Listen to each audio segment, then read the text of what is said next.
बताऊं से बजट बनाएगा रईस, बताऊं कैसे 80C से कैसे बचाऊं पैसे, बजट बनाएगा रईस, बताऊं कैसे 80C से कैसे बचाऊं पैसे, बजट बनाएगा रईस। महिलाओं का जिक्र नहीं है, हेल्थ की कोई फिक्र नहीं है, महिलाओं का जिक्र नहीं है, हेल्थ की कोई फिक्र नहीं है। प्राइवेट हॉस्पिटल में खुद को दिखाऊं कैसे, बिल चुकाऊं कैसे। नमस्कार, मैं हूँ श्वेता सिंह। दरअसल कहते हैं कि कला की एक बहुत बड़ी जिम्मेदारी होती है विरोध कर देना, शायद इसीलिए हम बहुत ज्यादा उदासीनता अगर यहाँ पर देख रहे हैं तो क्या बजट में ऐसा है? आप अपना फैसला ले चुके होंगे। हम आपको अपने फिर इस छोटे से बाजार में, जो कि एक छोटी सी टाउनशिप है आज तक की, जहां पर आप गांव भी देखते हैं, शहर भी बसा हुआ देखते हैं, ये टैक्स क्लिनिक देखिए, डिजिटल इंडिया है, हमारे चाय वाले भी हैं, हमारा किराना स्टोर भी है। तो ये सारी चीजें हैं यहां पर क्योंकि हम हर उस वर्ग की राय जानना चाहते हैं, हर उस वर्ग का विश्लेषण करना चाहते हैं जिसके लिए इस बार बजट में हुआ है तो कितना हुआ है। जो चुनिंदा शब्द हमें बार बार सुनने को मिले इसमें, और सबसे पहले जो सुनने को मिला वो था किसान, हम उसकी भी बात करेंगे। लेकिन मध्यम वर्ग को जिससे बहुत बड़ा असर पड़ा वो रहा टैक्स। लेकिन उम्मीद के मुताबिक वो टैक्स हुआ या नहीं हुआ? लोग सोच रहे थे शायद टैक्स को पूरी की पूरी तरह ही कहीं खत्म न कर दिया जाए, लेकिन वो उम्मीद बहुत बड़ी निकली। यहां पर अधिकतम फायदा 12,500 का। श्वेता जी, टैक्स में जो चेंजेस हुए हैं ये बेसिकली बहुत वेलकम चेंजेस हैं। देखिए, एक जिम्मेदारी के साथ बजट बनाया गया है और अगर 12,500 रुपया अगर एक व्यक्ति को अगर टैक्स पेयर को फायदा होता है और जितने नंबर ऑफ टैक्स पेयर्स हैं तो यू कैन कैलकुलेट कि वो कितना अमाउंट बन जाता है। ये बहुत वेलकम स्टेप है। और अगर हम देखें फाइनेंस मिनिस्टर ने क्या किया है कि गरीबों को रिलीफ दी है और अमीरों पर टैक्स लगा दिया है in the form of surcharge. 50 lakh से जिनकी ज़्यादा इनकम है, 50 लाख से 1 करोड़ तक की जिनकी इनकम थी, पहले उसके ऊपर सरचार्ज नहीं था, अब उसके ऊपर 10% सरचार्ज लगा दिया गया है। ये हमने दिखाने की कोशिश भी की है गोपाल जी। देखिए, यहाँ पर जो 3.5 लाख वालों को पहले 5,000 देना पड़ता था, अब 2,500, 4 लाख तक है तो 7,500 अब देना होगा, 2,500 दोनों को फायदा। 5 लाख तक की जो आमदनी है उसमें 7,500 का फायदा है, क्योंकि जो नया टैक्स है वो 20,000 से कम है। इसी तरीके से आगे जब हम बढ़ते जाते हैं तो देखते हैं कि अधिकतम फायदा 12,500 का है जी। तो 12,500 का फायदा बहुत जिम्मेदारी के साथ कैलकुलेशन किया गया है और मैं इसको बहुत वेलकम स्टेप मानता हूं और गरीबों को बहुत राहत इससे मिलेगी। और सबसे बड़ी चीज़ यह है कि जो इंडिया में नॉन कंप्लायंस वाली चीज़ है, लोग टैक्स ब्रैकेट में आना नहीं चाहते हैं, तो इससे टैक्स ब्रैकेट में लोग आना चाहेंगे। चूंकि एंट्री लेवल हम लोग कहते हैं, एंट्री लेवल पे टैक्स बहुत कम लगता है और कम से कम 40% लोग ऐसे हैं जो टैक्स पेयर जो है जिनके 5 लाख से जिनकी कम इनकम है। तो ये बहुत वेलकम स्टेप है। लेकिन दूसरा शब्द जो कि हमारे कार्यक्रम के क्रम में भले ही दूसरे नंबर पर आ रहा है, लेकिन वित्त मंत्री जब बात कर रहे थे तो पहले नंबर पर नाम लिया किसान का। राकेश जी, कितने संतुष्ट आप हुए? वादे बहुत सारे, घोषणाएं बहुत सारी, लेकिन यथार्थ में कितना होगा वो? देखो, जिस आदमी को पहली बार नाम लिया कि किसान का पहले लिया, तो ये मान लो कि उसको मारेगा। जब ईद पे बकरे को काटते हैं तो उसको किशमिश खुआते हैं। किसान का कुछ नहीं है इस बजट में। एक तो इनकी बात ये समझ में नहीं आई कि पिछले साल भी उन्होंने ये कहा कि 5 साल में हम आय दुगनी करेंगे, इस बार भी यही कहा कि 5 साल में दुगनी करेंगे। वो 5 साल की लिमिट क्या है? कौन सा 5 साल है वो? नाम मनरेगा वाला भी किसान के नाम लिख दिया, सारी चीज किसान के नाम लिख दी, किसान पे कर्जा लिख दिया। हमको भाव चाहिए, कर्जा नहीं चाहिए। नहीं, लेकिन फिर बाजार को लेकर भी तो घोषणाएं हुई हैं। क्या हुई जी बाजार को लेकर? इन्होंने बाजार की कोई घोषणा नहीं करी, ना बाजार की ये करी। पूरा हमारा जो धान है 800 रुपया क्विंटल में बिका, मिनिमम एक्सपोर्ट प्राइस है, कम पे धान बिका। क्या इन्होंने उसमें बजट में ही रखा कि अगर कोई खरीद उससे कम रहेगी जो सरकार ने घोषणा की है कि हम इससे उसको पूर्ति करेंगे? देखो, हम इससे नाखुश है पूर्ण रूप से। और अब किसान ने समझ लिया है कि वोट से किसान का कुछ होने वाला नहीं है। किसान आंदोलन पर रहेगा। ये नहीं कि इसी सरकार की बात कर रहा हूँ मैं, सरकारें कोई भी है, देश में एग्रीकल्चर पॉलिसी ही नहीं है, और जब तक वो पॉलिसी नहीं बनेगी किसान का भला नहीं हो सकता। आपको मंशा भी नहीं दिख रही है कि कुछ अच्छा नहीं करना करेंगे भी नहीं। हमारे साथ मुख्तार अब्बास नकवी जी भी जुड़ चुके हैं। हम नकवी जी आपके पास आए उससे पहले हम दरअसल अंशुमन जी, जो ये बजट जो हमने देखा है इसमें किसान, हालांकि हम बड़े वर्ग से भी बात करने की कोशिश करेंगे। टिकैत जी कह रहे हैं कि मैं खुश नहीं हूं क्योंकि मुझे वो न कोशिश दिखी है न मंशा दिखी है, लेकिन काला धन जिसको लेकर सरकार बहुत सारे बातें करती थी वहां पर हमें मंशा दिखी है। हाँ, नहीं, उसमें मंशा भी दिखी है। और अगर आप इस बजट की थीम को समझने की कोशिश करें तो इस बजट में एक बड़ी थीम है और डिमोनेटाइजेशन के फॉलो अप के कई इंपॉर्टेंट मेजर्स लेके आया है। हालांकि उस सब में मैं कैविएट लगाना चाहता हूं कि उसमें इंस्पेक्टर राज का बड़ा खतरा है, लेकिन फिनांस बिल में बहुत सारे ऐसे प्रोविजन हैं जो काले धन को रोकने के लिए, अकाउंटिंग को क्लीन करने के लिए, कई तरह के स्रोतों में छिपाई जाने वाली इनकम्स को दायरे में लाने की कोशिश करते हैं। और वो प्रोविजन जब इंप्लीमेंट होंगे और अगर उनके साथ ट्रांसपेरेंसी रही तो शायद हम इस दिशा में आगे बढ़ता देख पाएंगे। जैसे उसमें 2 प्रोविजन तो चर्चा में है कि कैश ट्रांजैक्शन की लिमिट तय की जा रही है और इसके अलावा पॉलिटिकल पार्टीज की फंडिंग में थोड़ी हिम्मत दिखाई है सरकार ने। और कैशलेस थोड़ी हिम्मत इसलिए क्योंकि जब आप 2000 रुपए तक के चंदे कैशलेस कर रहे हैं तो उनकी आइडेंटिटी भी डिस्क्लोज करा दीजिए ना, फिर क्यों आप बंद कर रहे हैं? नहीं तो होगा ये कि 10,000 रुपए की जगह 5 लोग जुटा लेंगे, 2,000 रुपए का चंदा ला के दे देंगे। तो अगर करना था तो ये पूरा रिफॉर्म करना चाहिए था, इतनी बोल्डनेस दिखानी चाहिए थी उस रिफॉर्म में उसमें पूरी बोल्डनेस नहीं दिखती है।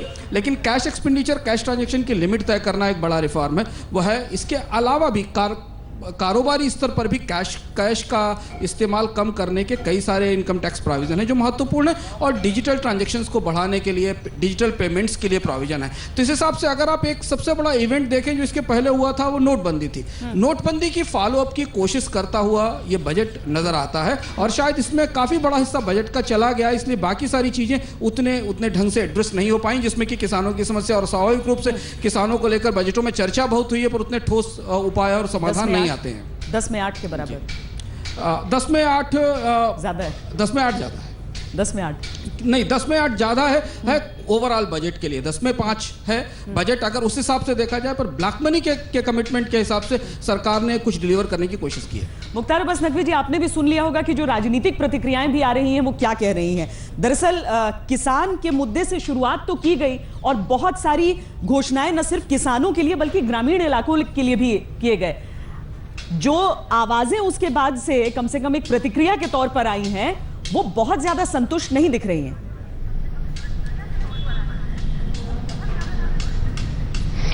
देखिए, मैं श्वेता जी, एक बात बिल्कुल सच है कि मैं तो इसको सिर्फ बजट के रूप में देखते ही नहीं। ये जो है वो देश के गरीबों, देश के कमजोर तबकों के सशक्तिकरण का बजट है, और जो लोगों की आवाज़ें हैं, मैं उस आवाज़ों को जो है वो अस्वाभाविक नहीं मानता, क्योंकि इन पिछले 70 सालों में लोगों का जो अनुभव है सरकारों से वो यही है कि साहब सरकारें जो है वो कोई रिफॉर्म के लिए कुछ नहीं करती, गांव गरीब किसान झुग्गी झोपड़ी के इंसान की बात करती हैं लेकिन कुछ करती नहीं। तो मोदी जी के नेतृत्व की जो सरकार है, अगर आप पिछला बजट, अभी मैं सुन रहा था आपके कार्यक्रम में, पिछला बजट जब हम था तो हमने कहा था कि मेरा गांव मेरा देश, और मेरे गांव मेरे देश को समर्पित जो बजट था उसमें एक बहुत बड़ा परिवर्तन गांव के क्षेत्र में भी आप देख सकते हैं, और हमारे गरीबों और हमारे किसानों की भी जिंदगी में खुशहाली का देख सकते हैं। जहां तक सवाल है कि हमने 5 साल में कहा था ठीक करेंगे, 4 साल में ठीक करेंगे, निश्चित तौर से कोई भी काम एक समय सीमा होती है, उस समय सीमा में उसको करना है। लेकिन जो एक सबसे महत्वपूर्ण है कि हमने जो दिल्ली है वो दिल्ली को सत्ता के गलियारों से मुक्त कर दिया है, दिल्ली के जो सत्ता के दलालों को सत्ता के गलियारों से मुक्त कर दिया है, जो बिचौलिए हैं उनको जो है वो पूरी तरह से उनका बंटाधार किया है, और एक ईमानदार, एक पारदर्शी व्यवस्था, और ऐसी पारदर्शी व्यवस्था, एक ऐसी जो बेईमानी का बांध था, वो बेईमानी का बांध गरीबों तक विकास की रोशनी को पहुंचाने में सबसे बड़ा बाधक था।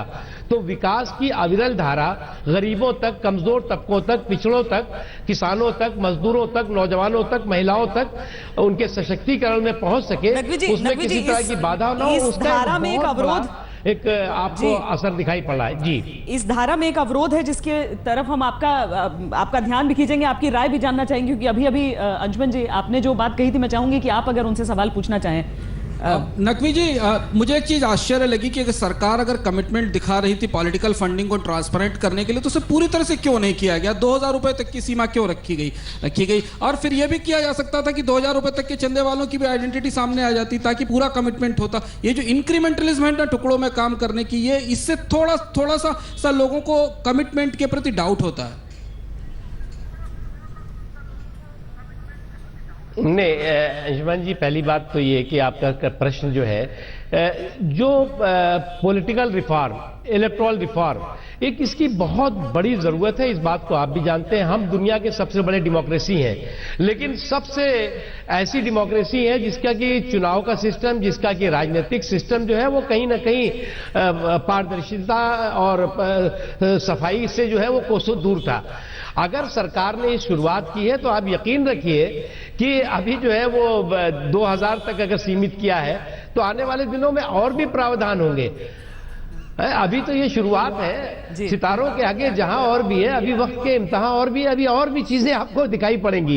इसलिए जो है हमारा मानना है कि एक शुरुआत हुई है, एक बेहतर शुरुआत हुई है, और निश्चित तौर से आपको यकीन दिलाते हैं कि आपकी जो भावना है उस भावना को आप अनछुआ या अनदेखा नहीं होगा। हम भी यही उम्मीद करते हैं। इस बार बजट में एक बात जो अलग थी वो ये थी कि रेल बजट मिला दिया गया आम बजट के साथ। कमी महसूस हुई? अरविंद जी, आप रेलवे बोर्ड के चेयरमैन रहे हैं, उस वक्त की व्यस्तता रही होगी। देखिए आज की तारीख में किसी का लेना देना ही नहीं रहा, सब रेलवे वाले विभाग भी इंतजार करता रहा होगा कि पता नहीं हमारे हिस्से क्या आएगा, रेल मुसाफिर क्या सोचेंगे। नहीं, रेल विभाग ने इसमें अपना योगदान ज़रूर दिया होगा बजट स्पीच में और बजट के प्रपोजल्स बनाने में, लेकिन जो चीज़ एक साफ उभर के आती है वो है सिनर्जी। सिनर्जी से मेरा मतलब यह है कि माननीय वित्त मंत्री ने कहा कि end to end transport solution railway को देने होंगे, यानी आप गुड शेड पे सामान लोड करके और गुड शेड पे उतार के ले जाइए, ऐसी स्थिति को हटा के आप सामान लीजिए, उसको गुड शेड तक लाइए, लोड करिए और फिर वापस कंज्यूमर को पहुंचाइए। एक बहुत बड़ी तब्दीली है, बहुत बड़ा लॉजिस्टिक चैलेंज है जो रेलवे को लेना पड़ेगा, जिससे एक अच्छी शुरुआत है कि लोक लुभावन का अंत हो चुका है उस। जी, ये बात बहुत आवश्यक है कि हम पॉपुलिस्ट मेजर को ना जाके एक्चुअल मेजर पे जाएं। और साथ साथ जो एक और चीज़ इसमें सामने आई है वो है ई टिकट का सर्विस चार्ज खत्म करके जी, जो कि लोग उम्मीद कर रहे थे शायद कोई भाड़े में हमारे इस रंगारंग बजट बाजार में जो रंग जमा है उसी के बीच हम बजट के रंग ढूंढ रहे हैं।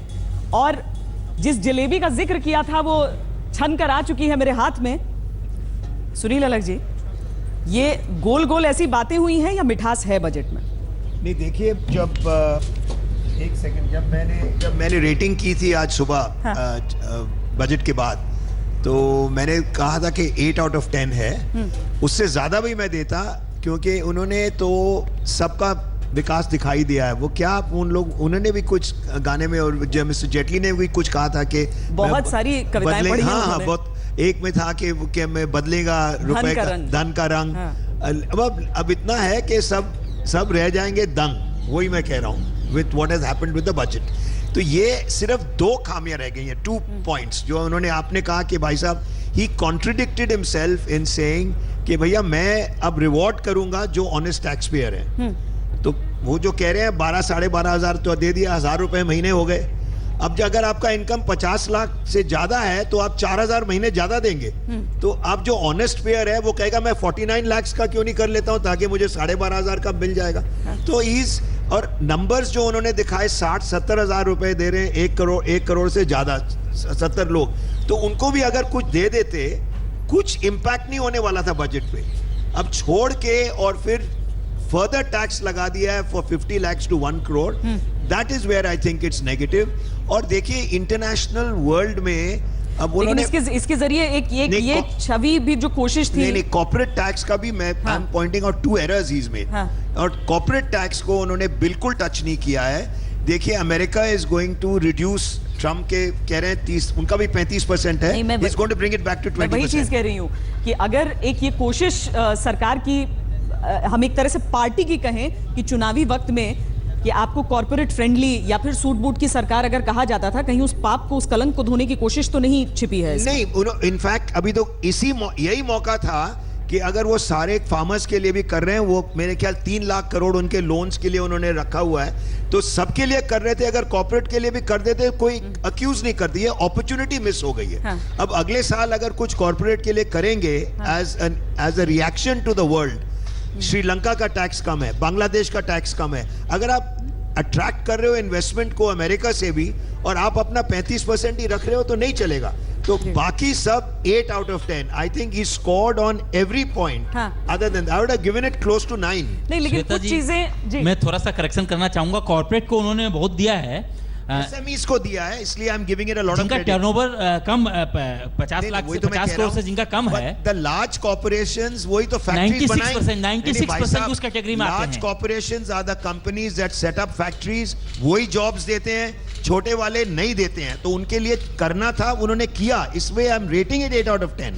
बट वर्ल्ड वाइड अगर आप अट्रैक्ट कर रहे हो तो वो एसएमईज को नहीं अट्रैक्ट कर रहे विस्तार से हो। चर्चा हम इस पर ब्रेक के आप बाद बड़े कर लोगों को लेंगे, attract कर रहे क्योंकि जब हम यहां पर आते हैं और सस्ते महंगे का ये कॉलम देखते हैं तो इसको लेकर भी कुछ सवाल उठ जाते हैं। डिजिटल को बढ़ावा देने की बात है, लेकिन फोन, स्मार्टफोन महंगे नजर आ रहे हैं। कितने महंगे हैं, कितने सस्ते हैं, ये सारी चीजें भी हम जानेंगे। और अफोर्डेबल घर जिसकी बात होती है, उन सारी चीजों पर भी चर्चा होगी। लेकिन एक बहुत छोटे से ब्रेक के लिए हम यहां पर रुक रहे हैं।